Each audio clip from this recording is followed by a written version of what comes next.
ইয়ামিন, আজ সড়কের কেমন অবস্থা দেখছেন সেখানে, এবং গতকাল পিচ গলে যাওয়ার পর সড়ক মেরামতে কোনো উদ্যোগ কি নেওয়া হয়েছে কিনা সেখানে? সিলন ফ্যামিলি ব্লেন্ডের কড়ালিকার আর সতেজ স্বাদের পারফেক্ট ব্লেন্ডে স্বপ্নেরা মেলুক টানা।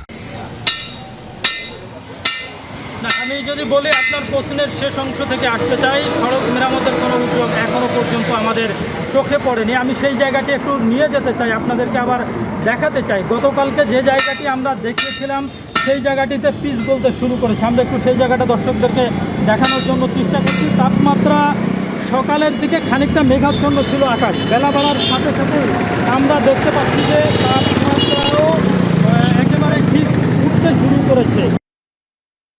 দুইটার ভিতরে সেইটি দেখা যাবে।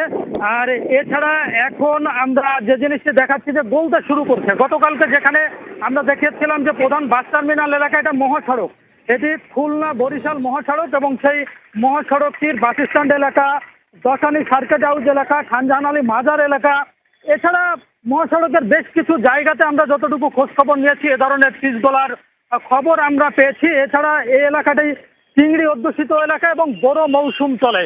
এই বড় মৌসুমে এইখানে কিন্তু গরমের কারণে শ্রমিক যারা আছে তারা কাজ করতে পারছে না, যে কারণে ধান কাটার যে একটি মৌসুম, এই সময় একটি ধুম থাকে ধান কাটার, সেই লেবার পাচ্ছে না, যে কারণে যারা জমিতে ফসল ফলিয়েছে তারা খানিকটা বলা চলে অস্বস্তিতে আছে। এছাড়া চিংড়ি খামারের পানি শুকিয়ে যাচ্ছে, যে কারণে মাছ মরার একটি আশঙ্কা তারা করছে।